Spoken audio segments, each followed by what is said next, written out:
Let's jump to this story right here we got from the New York Times. Democrats' risky bet. Aid GOP extremists in spring, hoping to beat them in the fall. So this story is coming back because some of the primaries are happening today, and we're going to get the results as to what happens. However, we're not going to know if Democrats nuked themselves until the midterms. But if you're wondering why it is, partly that so many Democrats are joining the Republican Party and why Republicans are polling so well, it's because Democrats have been directly funding the messaging and PR support of Trump supporting candidates. They believe, like Biden comes out and he's like, ultra MAGA. And all the Trump supporters start laughing and everyone jokes about ultra MAGA. They believe that moderates don't like MAGA and don't like Trump. So they're actually dumping millions of dollars into Republicans because they believe that when the Republican wins, they can beat them in the general. What they don't understand is two things. One, there's no such thing as bad press. Dumping tens of millions of dollars into a Trump supporting candidate just makes them more prominent permanently. Yeah. And two, people are voting against Democrats. They'll vote for a ham sandwich at this point because gas is so high. Also, this literally happened, right? Hillary Clinton's campaign exactly. wanted to promote Donald Trump so they could run against him because they thought he'd be easier to beat. The Pied Piper. They call him the Pied Piper candidacy. That's why we saw it in the emails where they actually focused on Ben Carson first, and they wanted to elevate Donald Trump. Yep. And try to take him out there. And they thought Trump couldn't win. Mm-hmm. So if they promoted him, and the reason they called him a Pied Piper was they thought that if they got Trump more prominence, it would force the other Republicans to adopt Trump's positions so that Trump would guide the Republican Party in a direction that would lose votes. And then Trump won. And now they're all coming together and they're like, remember the thing we tried in 2016 that didn't work? Let's do it again. They're like, I know how we'll get an extremist candidate that the American people will hate. He should be against grooming. He should say that it's bad. And he should think that abortion at 9 months is also a bad thing. And then he'll lose because everyone knows Americans are all in favor of that. Why? Well, as you know from The Guardian, 80% of people support that, which they don't, but that's what Democrats actually believe. They're like, look, everyone I talk to at Whole Foods agrees with me. Yeah, no, at Erewhon. Erewhon, yeah. Do you know Erewhon? That's like the even fancier one, right? In Los Angeles. Like yes. It's like $20 for a smoothie. I don't have that. So the Democrats right now on the January 6th committee are like, this country is in grave danger. The far right seeks to destroy our democracy.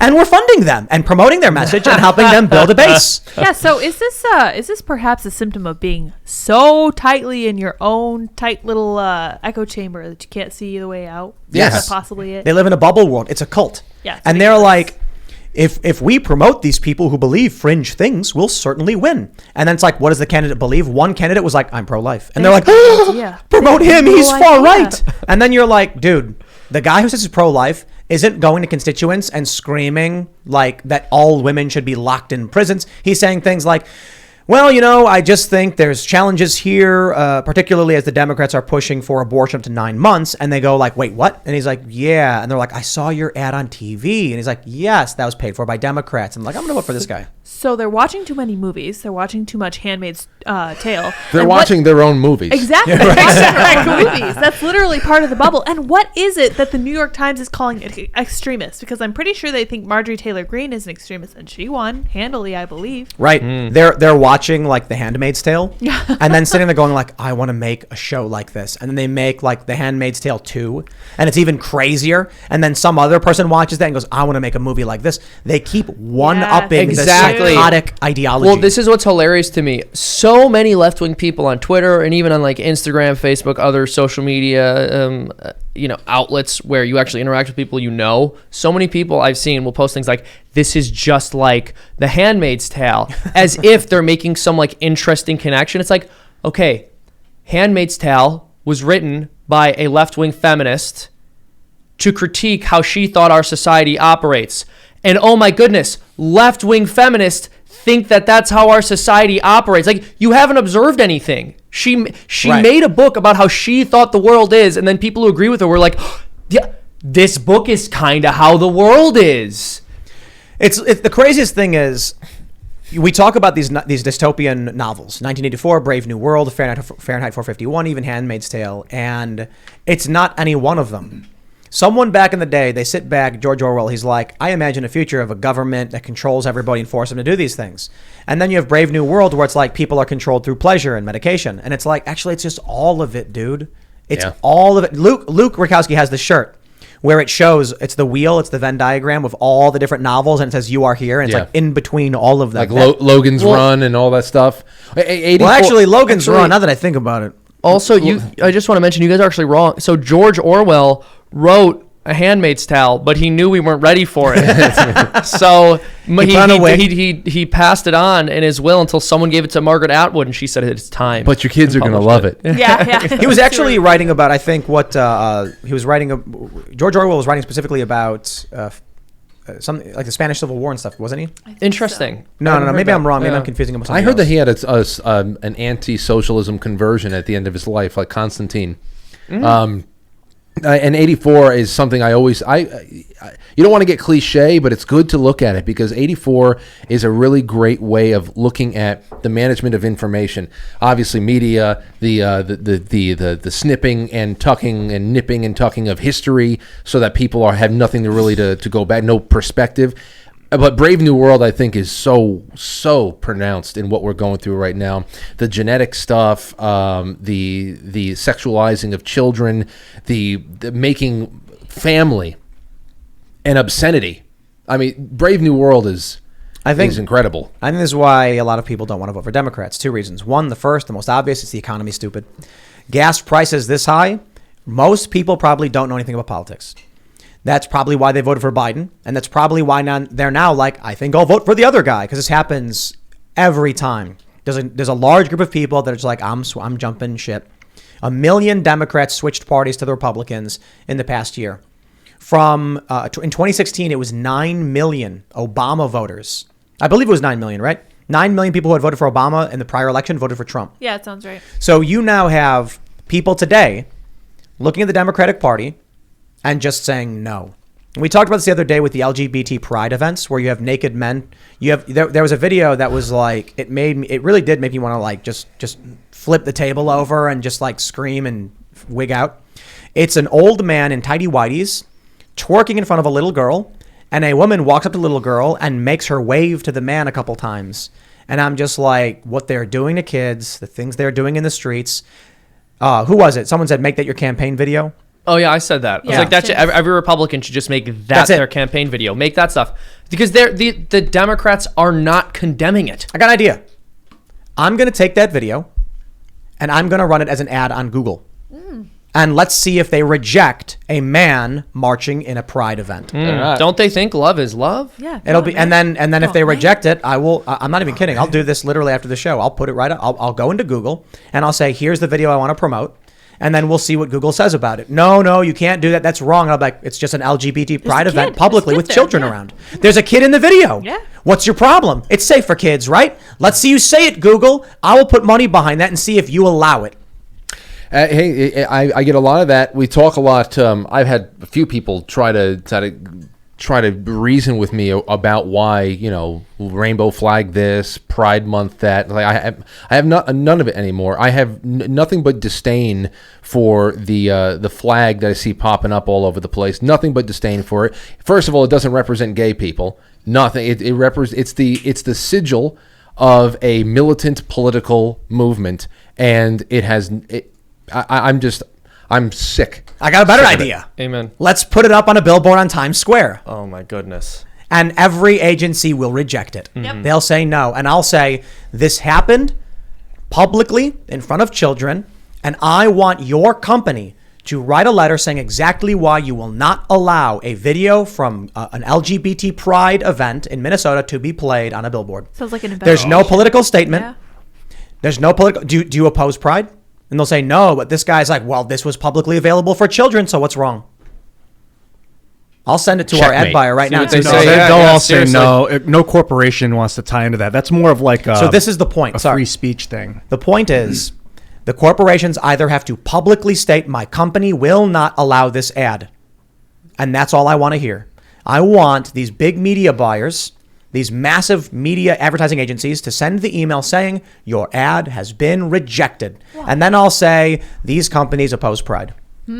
Right, because the other thing that you can say, even if they said, well, this is not representative of the entire parade or the entire event, it was just one person. Okay, then why wasn't that one person arrested on the spot? No, the little girls, the people are cheering for the guy. Yeah, exactly. They're waving and they're clapping and cheering. I know. They didn't say get out of here. They didn't, No, the little push away girl from the event. The woman walks with a little girl and she like wave, and then the little girl waves to the man, and then he waves back. So if that is okay and acceptable, then it should be up on. I will put it on the biggest billboard in Times Square. Well, I'll try to. Let's see what they say. Yeah. Hey, It's $125,000 for 1 month. It is an insanely massive billboard. Yeah, it's a good one. So we actually were trying to get it, and they didn't allow politics. You go in for a month? You try to go in for a month? Oh yeah. And then what it'll be is so if you do anything political, they reject you. Is Pride political? That I would. They already I don't have. think- No, I don't they think it should they be already legal. have Pride Right, billboards up okay. in Times Square. Well, They do. Oh, absolutely. That's Yeah. like the Pride. main thing they have up in Times That's Square. Pride In right fact, on one of the digital billboards we have is a matriarchy, That's right. Queer, billboard, and then on the there's a big tower. It's like this massive, really long, tall one. It's got a bunch of things that pop up saying diversity and inclusion. They pop up. So could you take this video and just overlay it with the word Pride? How would that pan out? What would they say if they were to reject that? What I'm going to do is I'm going to email them and say, "Hey, I really want to promote a video of a Pride event. Would that be cool? Is that okay?" And they'll say, "Of course it is." And then I'll send them the video and see how they respond. And they'll be like, I don't know about that one. Yeah, and it should be nothing but like celebratory editing. I'm not going to edit it. I'm just going to take the Twitter video and be like, "Here you go." Yeah. Well, I got to figure out who owns the layer video. in some confetti or something like that. You know, how you do that? They might be like, on copyright grounds, we can't allow it. Yeah, that'd be If you don't own easy the out. right, easy out. So we'll have to find one of these. How about the guy with the Bugs Bunny mask? Oh, Yeah, you, that one. disgusting. Holy cow. Disgusting. I mean, I'll tell you this. The billboards that we do have do allow politics. So I wonder if you could just like take the video of the old man twerking in front of the little girl as she waves, and then a big thing saying vote Republican, or I mean honestly vote Democrat. Because people will be like, I don't want to vote for that. Yeah. A vote for Yeah. a Democrat is a vote for this. Yeah, there you go. I keep A thinking vote about for acceptance. this. Because it's true. They say acceptance. It's like acceptance of what? This What are you trying to get us to accept? Let's be say real. it. Say it. Let's be real. We know for a fact Google will never allow the ad. We know Facebook will never allow the ad. And we know not a single ad buyer would allow me to show a publicly available video from a Pride event in Minnesota. They will outright say no to it. Yet they will allow children to watch it in the streets with no police intervention, with no one at the event complaining. So it's so silly. This is why people are checked out, man. It's why they're not voting for Democrats. And it's why they're just checked out altogether. And when it comes, and I said it before there too, we really are at this age of where it's like the end of the politician. We're getting to purely sectarian ground right now. Yeah. There's really nothing. Politics was easier when you have two people who are kind of tethered to similar foundational issues, speech, kitchen table economics. You don't want to spend more than you're taking in, things like that. And in the scrum, you can advocate for one thing or another and make your best pitch for the country at large. But we are so you were saying it before, taking little things like The Handmaid's Tale or any other story where you present it to somebody, you share a meme. How many times have you shared a meme or something or a quote from somebody you thought that was really profound, and then as soon as you share it, you're like, this person's going to think this means this for them, and you realize that we're not seeing the same thing anymore. Of course, that's sectarianism that we're budding. I've got a meme that I saw. Shuan had posted it. I then reposted it because that's how memes go. And Instagram doesn't want me to open it. All right, let me see if I can get this open. So it says, you can throw the switch at any time, but then you won't be able to use the threat of the trolley to fundraise anymore. Oh. It's the trolley problem where one track has no people on it and one track has 5 people on it. And that's the joke. And then the funny thing is, for the people who actually follow this show, they know it's both. Like, I think people realize that both the Democrats and the Republicans often play this game. But I see Republicans post this, and they're like, it's exactly what Republicans do. Then I see the Democrats post, and like, it's exactly what the Democrats are doing. And I'm like, bro, they're both doing it. It's all of them. There are some good Republicans, but the majority of the political space is just bad. Yeah.